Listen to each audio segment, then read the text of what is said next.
people no longer cringe when you talk about domestic violence. You know, they understand it's a problem. They're interested in making a difference. They're reluctant to do some of the things that I think would actually make a difference, but at least they're engaging in the conversation, and they do want change. And I think that's positive. Anne's Jerry's life changed one cold night when she was challenged by a friend to do more with her mind. Not backing down, she went back to school and discovered a new purpose and passion for women's social work, which she carries with her throughout her duties within the Women's Refuge in New Zealand. Thank you for joining Lynn Foley, host of Remarkable Women, Powerful Stories, as we hear from Ange about her journey. I was probably what you would call a troubled child, troubled teen. Various reasons for that, and back in that time in the 70s, they didn't actually think about trauma or anything like that. They just assumed that you were being a little snot, really. So, life was interesting around those times. I got myself into a fair bit of trouble. I probably put myself into some places that weren't terribly safe. And I'm glad that I survived that time. The upshot of it was getting asked to leave school the day I turned 15. I was invited to leave. I was either told to sign out today or come back in February and we'll expel you. So I thought, whatever, and left.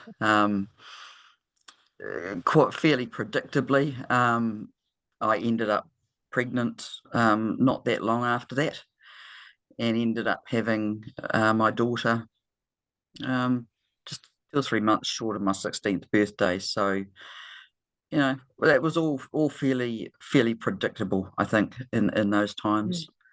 Yeah. So that was the beginnings. It's interesting, isn't it, when you reflect back on education systems then, and that your comment about trauma, not understanding trauma, it was, either comply or we don't want you. It sort of felt like that, no doubt. Probably in different language when you were 15, but it must have felt like that, Ange. And let's hope things are better today in all of our countries. I hope things have changed. I've seen a lot of change, but yes, I think there's still more room for that, particularly around trauma, around managing trauma. From your experiences during those years, it seems to me that your resourcefulness and resilience were developed and tested. I'm wondering how you found your way into volunteering and then into social work off the back of that. That came a long time later. I spent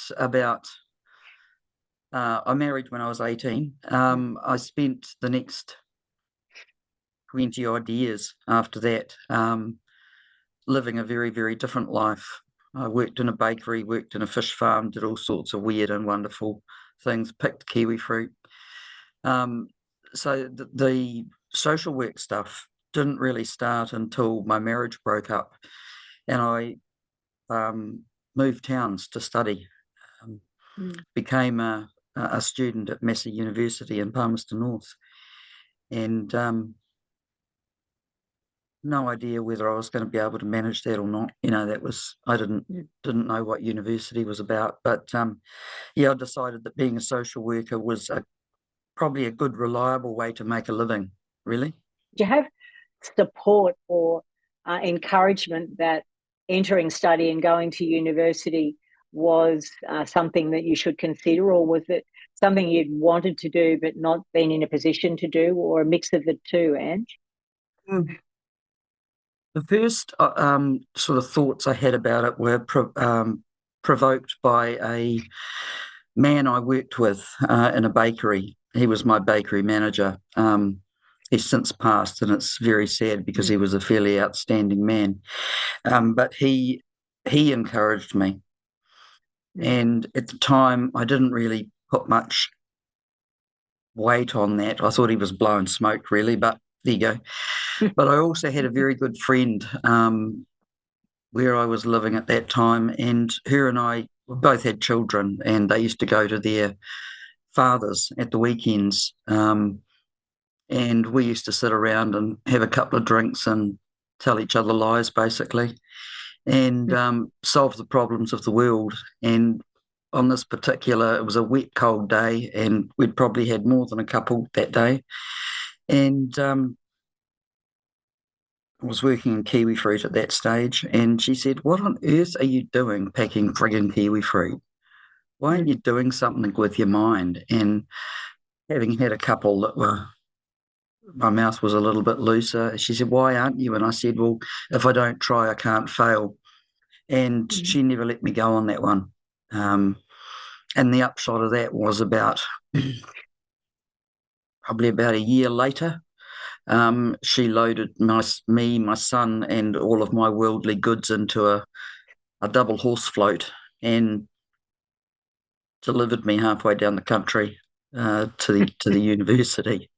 Um, and there I was. I had to get on with it then. I was there. Had to give it a crack. Otherwise, I was going to look really silly. Yeah.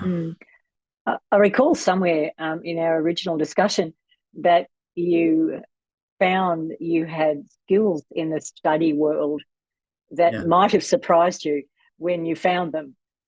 Might have surprised you. Yeah, it absolutely shocked me. Like I said, I got the boot from school when I was 15, so I had no idea what an essay even was. And as far as learning how to, the things about grammar and writing and all that sort of, I didn't know any of those rules. But my very first essay, I got an A for it. And it's like, oh my God, really?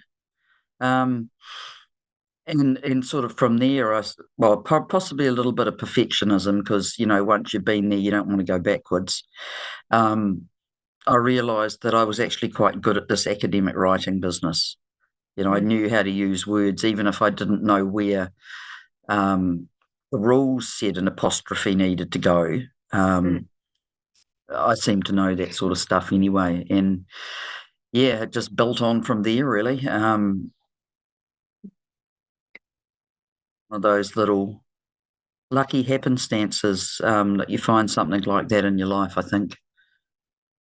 And if you roll all the way back to primary, your early elementary primary school years, clearly much of what went on then soaked into your skin and your brain and mightn't have come and started to come back when you're in the academic world. Who would know? But it seems like you must have learnt a lot more back then than perhaps you gave yourself credit for. Done. Yeah, I must have done. And it seems like you overcame the "if I don't try, I can't fail" piece because you were trying and being successful. Yeah. Well, I had to really because, like I said, if I didn't, I was going to look like a bit of a fool, and that's terrible. You never want to look like a fool. No, none of us ever do. And sometimes we think failing equals looking like a fool. Of course, we now know it's not true, but at that time. So going on after undergraduate studies, I know you were then encouraged again to consider a study pathway, and you found a passion, I think, in the sociology and women's studies space. What? Yeah. I guess talk me through that, and what were your key focus areas during that, and eventually you went on to a PhD. Yeah, like I said, I wanted to originally do a social work degree because I was very vocationally focused. I needed to do something that was going to get me a job so I could feed my son, basically. But the social work program at Massey had a number of electives, and there were two in particular electives that I did that I absolutely adored, and one of them was sociology. The other one was women's studies. Sociology answered so many of the questions that I had about the world and the theory of how things work that I picked up from sociology and the way of thinking as a sociologist Mm. were just, I felt like I'd found a home. It was, and that enthusiasm, I think, combined with the fact that I had some natural ability to write, Mm.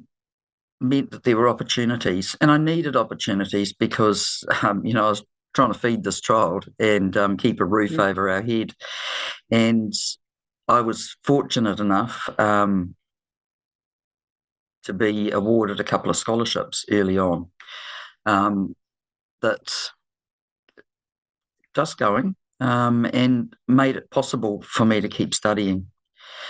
And when I got to the end of the undergraduate work, one of the lecturers said, are you going to go on into the PhD program? And I'd never actually thought of that. That was, and it's like, oh, yeah, okay. There wasn't really anything. I didn't have plans in those days, Lynn. No. I played the ball that was in front of me, and if someone made a suggestion that sounded good, well, yeah, why not? I was a little bit of a follower, really. Yes, I embarked on this PhD, and it took longer than I wanted it to. I was tutoring in the women's studies program, and doing a bit of sociology tutoring as well throughout that time. And I think it took me about 7 years from start to finish. Yeah, but I finally got there in the end. What were your main challenges there? And what I hear from so many women, and perhaps myself in the past, that personal conflict, parenting, work, study, challenges. How did you find your way through that? Do you reckon? What was it that took you through it? Again, a lot of it was around not wanting to let people down. There had been a lot of people that helped me, well, particularly the women who participated in my research. But my partner at the time, my son, my daughter, all firmly believed in what I was doing. I had a supervisor who was fantastic, who really believed in what I was doing, and it would have been letting down so many people if I hadn't finished. And I mean, some of those times I think could quite rightly be described as quite chaotic. I mean, my son's turned out to be a very well balanced and nice young man. When I look back on those times and think, oh my God, how? I was built his resilience, no doubt, and independence very early on edge. I think so.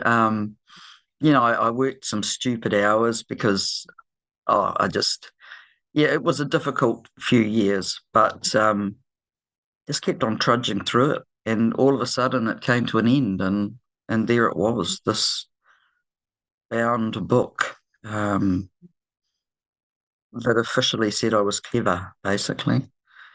Yeah. And no longer a follower. If you thought you're an opportunist, you took the opportunities and, I don't know, maybe found your way to leadership or something. But it's a really interesting time for you and how you got to where you are. Yeah. Bizarre. Speaking of that. When I look back on it now, it feels almost surreal in many ways. But a significant and huge achievement for yourself and for the people around you. And of course, now you're in a very, I guess, important position with the opportunity to have that voice and to make change. So you're now the Chief Executive of the Women's Refuge in New Zealand. I'll enjoy hearing a little bit about some career steps in there that got you there, and then perhaps take me on to the work that you're doing. Getting from the end of that PhD to where I am now has been, I tried really hard when I finished the PhD because it was around domestic violence. and I'd been involved with our local refuge while I was studying. So that was about domestic violence. And when I finished my study, it was like, oh, I've had enough of family violence. I've had enough of this. I needed to find a job, and looking, and the only jobs that were available were, or that I could see myself doing, were in family violence. So I just couldn't seem to get away from it, really. And I did a couple of community networks, ran one, helped set another one up, and was still working. I was on the governance group of our local refuge at that time as well. And while I quite enjoyed aspects of the network work, it tended to get stale quite quickly. And the chair of our local refuge governance group said to me one day, she said, look, I know you're really bored with what you're doing. We just had to move our manager on at that refuge for a variety of reasons, and it was a bit of a mess.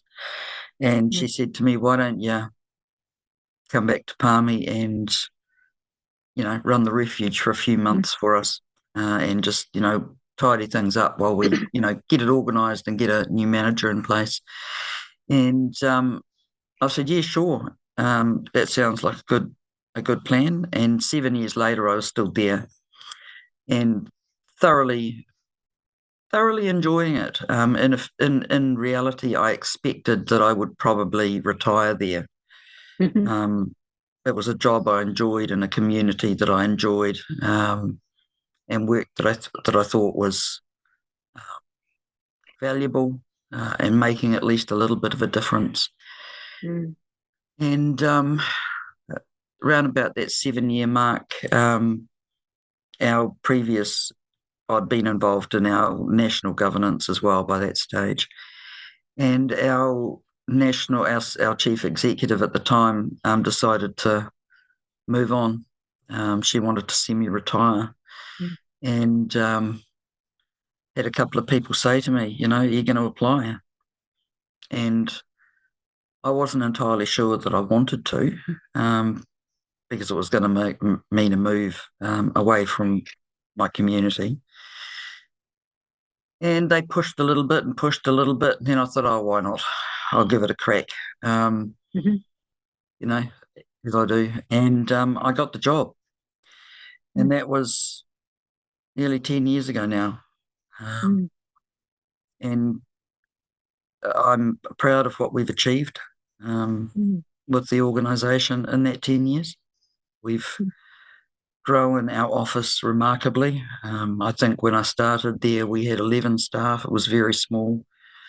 I think we've got just on 40 staff now. Our funding has improved exponentially. Life is good in the refuge space at the moment. Yeah. You've got a lot of members, haven't you, Ange? A lot of member refuge organisations. Yeah. And what do you think, in those 10 years, at any time, you think where you and all the refuges have had the biggest impact in your country? Because I know you have a voice at national level as a result. Where do you think the key impacts have been so far? I mean, in reality, I think the thing that we do that makes a difference is supporting women and children, right? That's our reason for being there. And I think the biggest thing that we've done is that we have strongly professionalised our staff. We've worked hard on a whole lot of the infrastructure that makes that work possible. And in doing that, and growing our reputation as being responsible, professional, accountable, that's given us that platform. I think given us the respect.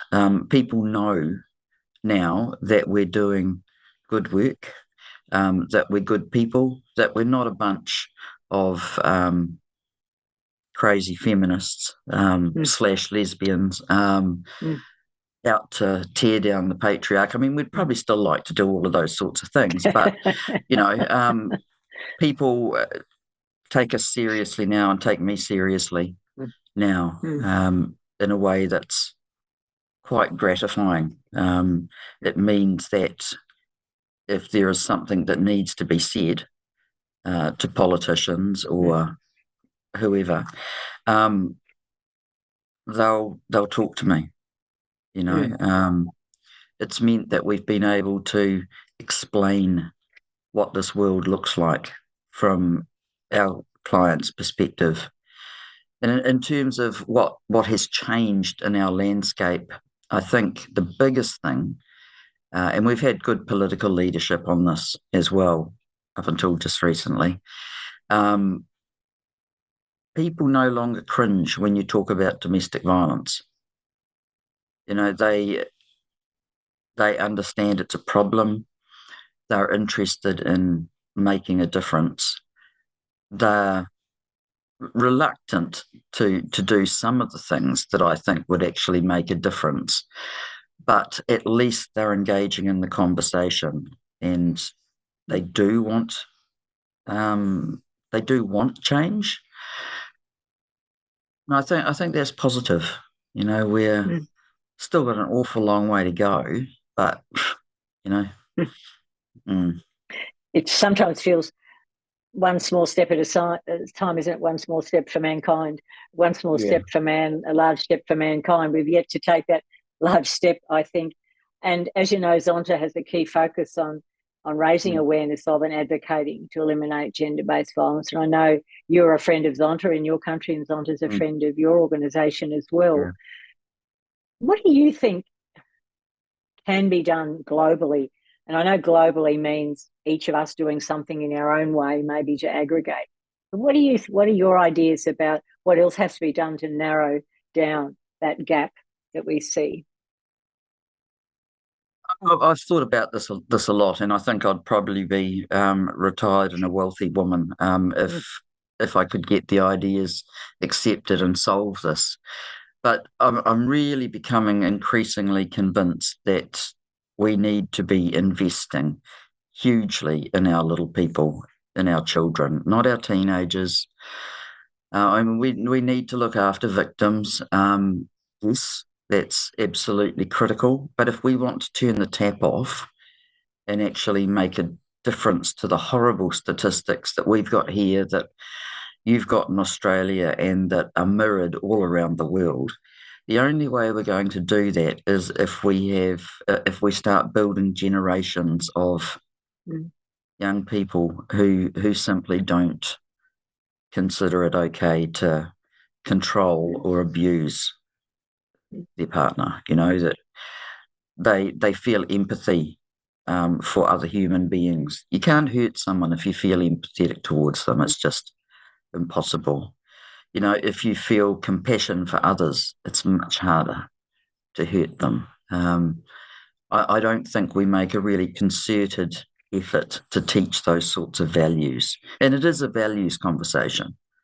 And so those values conversations, is it your view, I'll share my view, it's that partnership between parents, because parents and families have a big piece of the action there, don't they, in values and setting the values.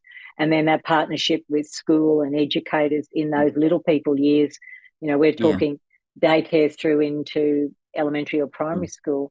And I often worry that sometimes it's pushed into schools to do all that work, or pushed into somewhere else in society to do that, but it's really families and it's partnerships. What's your view on that? I mean, I'm putting forward my thoughts. I'm wondering yours. I think we need to start with the schools. We've got, the whole thing is going to take a whole of society effort. So parents are going to be involved. But for many parents, and I suspect it's the same wherever they are in the world, for many parents, they don't actually have a language that allows them to speak easily of empathy or compassion or respect.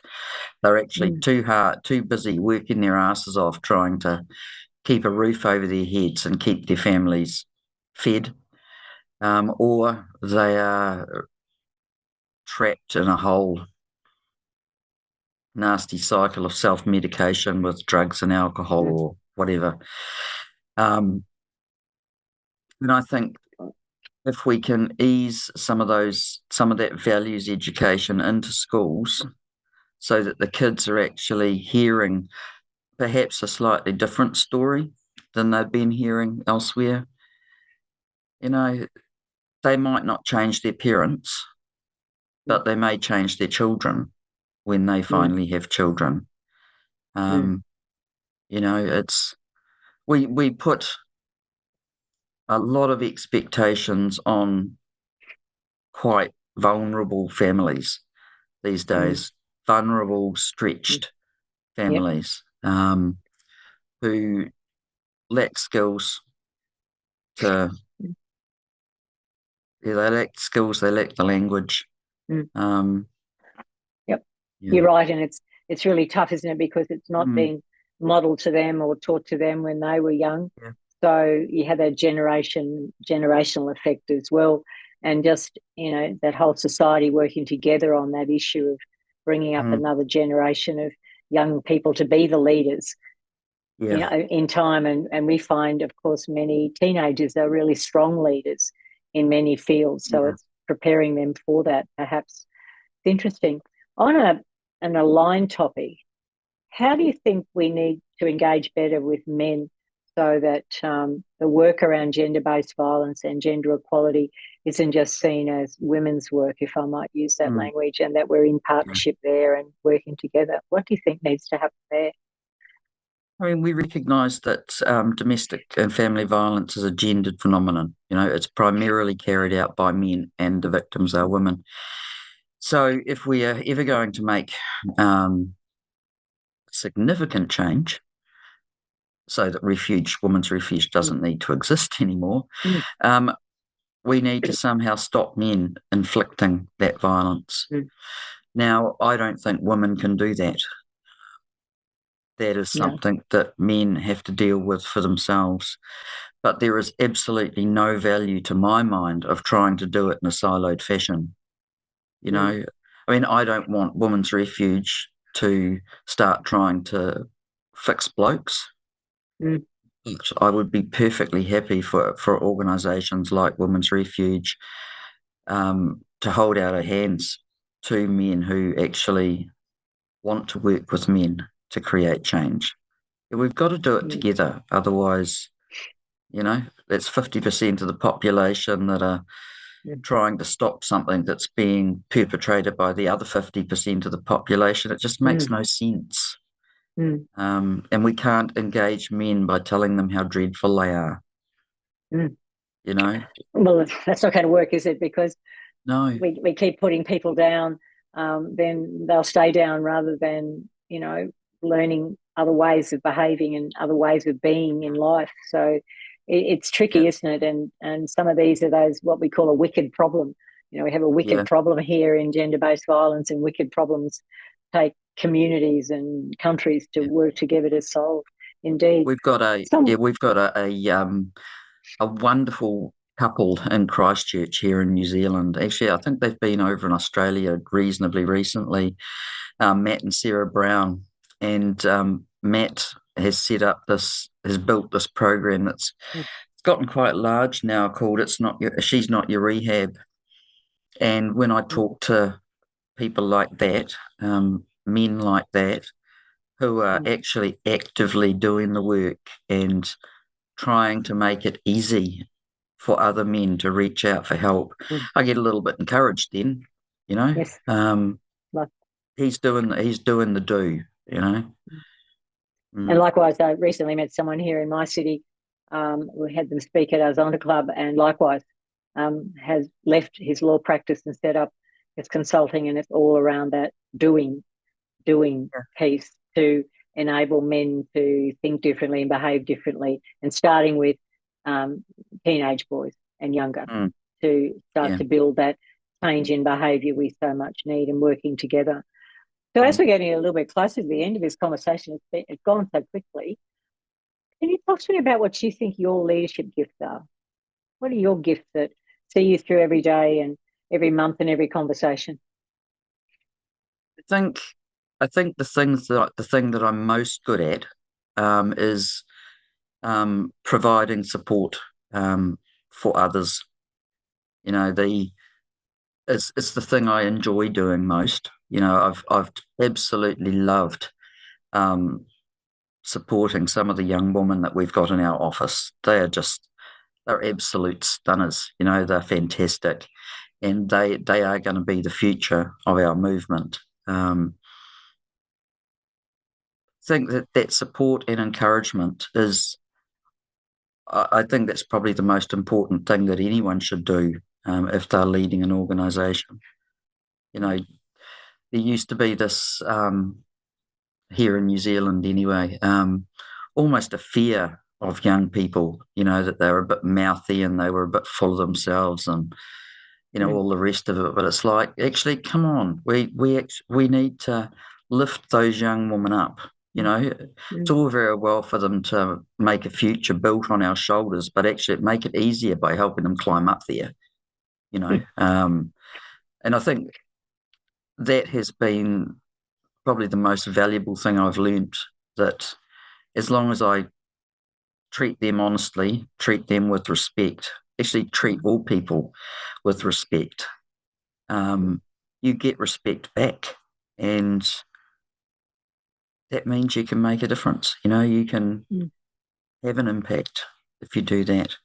And the thing I love about it is that these young women, even if they don't keep working for Refuge, they're going away with a refuge way of looking at the world, and a way of seeing the world. And that's incredibly valuable. Yeah. And we create, I think our generation of women has worked hard to create the next generations behind us, particularly in the female space of women with powerful voices, with confidence, with resilience, with independence.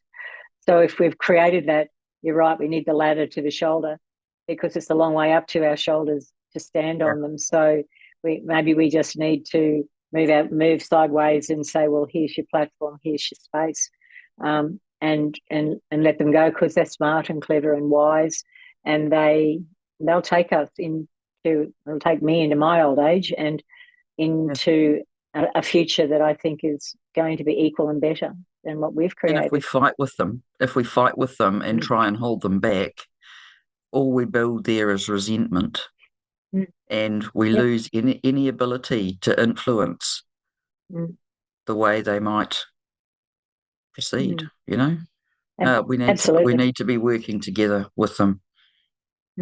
Absolutely. I'm going to slip in one little quick question that I'd like to ask you. What do you think your legacy is or going to be?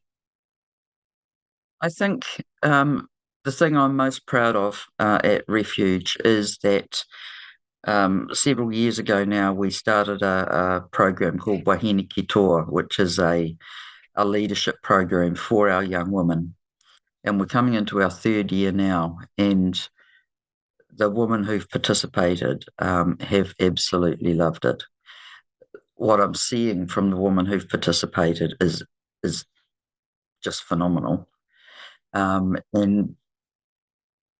that would be the legacy for me, to actually have been a part of something that developed the leaders that are coming behind us. You know, that I'm not working in this place just for a paycheck, but that we're actually building something that's sustainable, that's got a really good reason for being. Yeah. What's a message you'd like to leave with those of us, those who are watching or listening to our podcast in the future? What's a message for everyone? I think it would be around what we've just been talking about, Lynn, and that it'd be around putting serious effort into the young women that are around us. You know, even just a few years ago, strong young woman was seen as a little bit annoying, trying to teach their nanas to suck eggs. And we need to support them, and we need to hoist them up, stop seeing them as being annoying little upstart millennials, but actually seeing them as the people who are going to be running our countries in years to come. Organisations like Zonta have a powerful position to play when it comes to awhiang young women, supporting them. And I think the organisation does a wonderful job. I know it does here in New Zealand in doing that. And I think that would be the thing that I would really want people to think about. What can people do to uplift those young women and temper some of their annoying millennial arrogance, I guess, into the positivity or whatever. Look, Ange, it's been an uplifting conversation for me today, and Zonta International, thanks you so much for your generosity of time with me to prepare for this and to record it today. It's our pleasure to have you on our list of Zonta friends, and I wish you well in the next pieces of work you undertake in New Zealand in the women's refuge space, and the power of your voice to make a difference. Thank you. Thank you. It's been an absolute pleasure, Lynn.